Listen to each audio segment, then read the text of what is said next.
നമസ്കാരം സുഹൃത്തുക്കളെ, ഞാൻ ഷമീറാണ്. ഞാനിന്നുള്ളത് നമ്മുടെ സിംഗപ്പൂർ കാസിൽ, സിംഗപ്പൂർ പാലസിൻ്റെ മറ്റൊരു സ്ഥാപനമായ സിംഗപ്പൂർ കാസിലാണുള്ളത്. അവിടുത്തെ വിശേഷങ്ങൾ എന്താണെന്ന് നിങ്ങളായിട്ട് പങ്കുവെക്കുക. അതിന് വേണ്ടിയിട്ടാണ് ഞാനിപ്പോൾ വന്നിട്ടുള്ളത്. നമുക്ക് നോക്കാം. ഇതാണ് സിംഗപ്പൂർ കാസിൽ. ഇതിൻ്റെ എൻട്രൻസ് ആണിത് കേട്ടോ.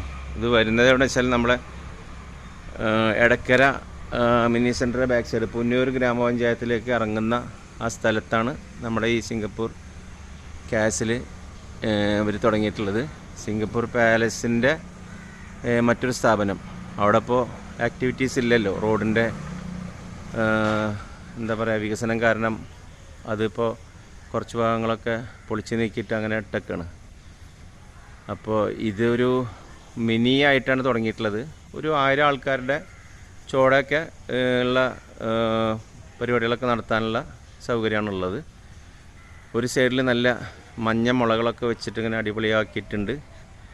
മറ്റേ സൈഡാണെങ്കിൽ പിന്നെ ഓൾറെഡി നല്ല എന്താ പറയുക, കോൾപ്പാടങ്ങൾ, നല്ല ഭംഗിയുള്ള രസകരമായിട്ടുള്ള കാഴ്ചകളുള്ള ഒരു സൈഡാണ് മറ്റേ സൈഡ്. അപ്പോൾ ഈ പാലസ് ചെറിയ കല്യാണങ്ങൾക്ക് മാത്രം പറ്റുന്നൊരു